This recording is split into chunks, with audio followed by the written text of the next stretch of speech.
YouTube channel में। तो आज की वीडियो में हम 20 मोस्ट इम्पोर्टेंट क्वेश्चन लेकर आए हैं जो कि आपके हाल फिलहाल के एग्ज़ाम में पूछे जाएंगे। तो चलो शुरू करते हैं हम अपनी आज की वीडियो। तो आज का हमारा पहला क्वेश्चन है, भारत का नेपोलियन किसे कहा जाता है। भारत का नेपोलियन जो समुद्रगुप्त को कहा जाता है, याद रखना समुद्रगुप्त को जो है भारत का नेपोलियन कहा जाता है, यानी कि ऑप्शन डी इस क्वेश्चन का राइट आंसर हो जाएगा। अगला क्वेश्चन है क्वेश्चन नंबर टू है, हड्डियों में फास्फोरस कितने प्रतिशत होता है। हड्डियों में जो फास्फोरस होता है 8%, याद रखना हड्डियों में 8% फास्फोरस पाया जाता है, यानी कि ऑप्शन ए इस क्वेश्चन का राइट आंसर हो जाएगा। अगला क्वेश्चन है क्वेश्चन नंबर थ्री है, जिंदा पीर किसे कहा जाता है। जिंदा पीर जो वो कहा जाता है औरंगजेब, याद रखना औरंगजेब को जो जिंदा पीर कहा जाता है, यानी कि ऑप्शन बी इस क्वेश्चन का राइट आंसर हो जाएगा। अगला क्वेश्चन है क्वेश्चन नंबर फोर है, मेगास्थनीज पुस्तक कौन सी है। कि मेगास्थनीज पुस्तक जो है कौन सी है, तो वो है इंडिका, याद रखना इंडिका जो मेगास्थनीज की पुस्तक है, यानी कि ऑप्शन सी इस क्वेश्चन का राइट आंसर हो जाएगा। अगला क्वेश्चन है क्वेश्चन नंबर फाइव है, उड़ीसा बिहार से कब अलग हुआ था। उड़ीसा जो है बिहार से कब अलग हुआ था, तो वो अलग हुआ था 1936 में, यानी कि 1936 में, याद रखना ऑप्शन सी इस क्वेश्चन का राइट आंसर हो जाएगा।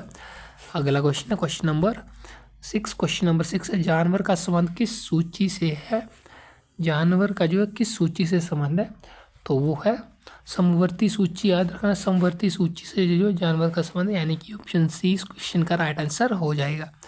अगला क्वेश्चन है क्वेश्चन नंबर एट है, इंडिया नाम किस नदी से लिया गया है। इंडिया नाम जो वो किस नदी से लिया गया है, तो वो याद रखना सिंधु नदी से लिया गया है, यानी कि ऑप्शन ए इस क्वेश्चन का राइट आंसर हो जाएगा। अगला क्वेश्चन है क्वेश्चन नंबर एट है, विटामिन सी का सबसे बड़ा उत्तक स्रोत कौन सा है। विटामिन सी का सबसे बड़ा उत्तक स्रोत है वो है आंवला, याद रखना आंवला जो है विटामिन सी का सबसे बड़ा स्रोत है, यानी कि ऑप्शन बी इस क्वेश्चन का राइट आंसर हो जाएगा।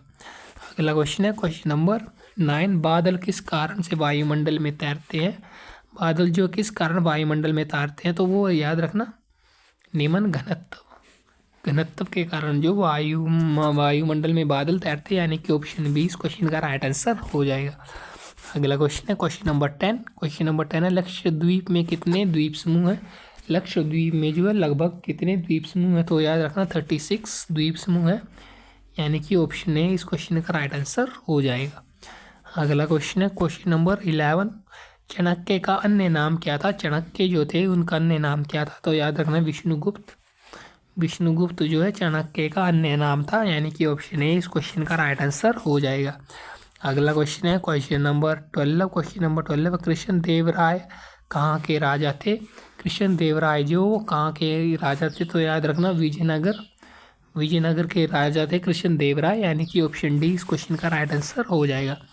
अगला क्वेश्चन है क्वेश्चन नंबर 13 है, जोग जलप्रपात किस नदी पर स्थित है। जोग जलप्रपात जो किस नदी पर स्थित है, तो याद रखना शरावती नदी पर जो है जोग जलप्रपात स्थित है, यानी कि ऑप्शन डी इस क्वेश्चन का राइट आंसर हो जाएगा।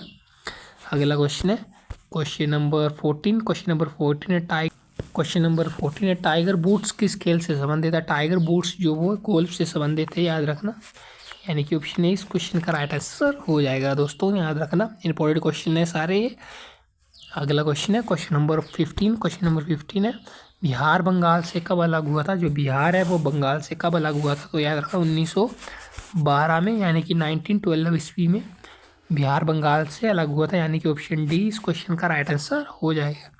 अगला क्वेश्चन है क्वेश्चन नंबर 16 है, गुलामगिरी के लेखक कौन थे। तो याद रखना ज्योतिबा फुले जो है गुलामगिरी के लेखक थे, यानी कि ऑप्शन बी इस क्वेश्चन का राइट आंसर हो जाएगा। अगला क्वेश्चन है क्वेश्चन नंबर 17 है, रोलेट एक्ट अधिनियम कब पारित हुआ था। रोलेट एक्ट जो है वो पारित हुआ था 1919 में, याद रखना 1919 ईस्वी में जो है रोलेट एक्ट पारित हुआ था, यानी कि ऑप्शन डी इस क्वेश्चन का राइट आंसर हो जाएगा। अगला क्वेश्चन है क्वेश्चन नंबर 18 है, भारतीय मुस्लिम लीग की स्थापना किस वर्ष हुई थी। मुस्लिम लीग की स्थापना जो वो हुई थी 1906 ईस्वी में, यानी कि ऑप्शन सी इस क्वेश्चन का राइट आंसर हो जाएगा। मुस्लिम लीग की स्थापना 1906 ईस्वी में हुई थी। अगला क्वेश्चन है क्वेश्चन नंबर 19, आँख के किस भाग पर वस्तु का प्रतिबिंब बनता है तो वो बनता है रेटिना। याद रखना, रेटिना में जो वस्तु का प्रतिबिंब बनता है, यानी कि ऑप्शन सी इस क्वेश्चन का राइट आंसर हो जाएगा। अगला क्वेश्चन है question number 20। Siachen glacier Bharat के किस राज्य में स्थित है? तो वो है जम्मू कश्मीर। याद रखना, जम्मू कश्मीर में सियाचिन ग्लेशियर स्थित है, यानी कि ऑप्शन सी इस क्वेश्चन का राइट आंसर हो जाएगा। तो दोस्तों आज की वीडियो में बस इतने ही क्वेश्चन थे। कैसे लगे आपको हमारे क्वेश्चंस? अच्छे लगे तो चैनल को सब्सक्राइब करना ना भूलें और अपने दोस्तों के साथ वीडियो को लाइक शेयर करना ना भूलें। तो हम मिलेंगे आपको कल इससे भी अच्छे क्वेश्चनों के साथ। तब तक जय हिंद, जय भारत।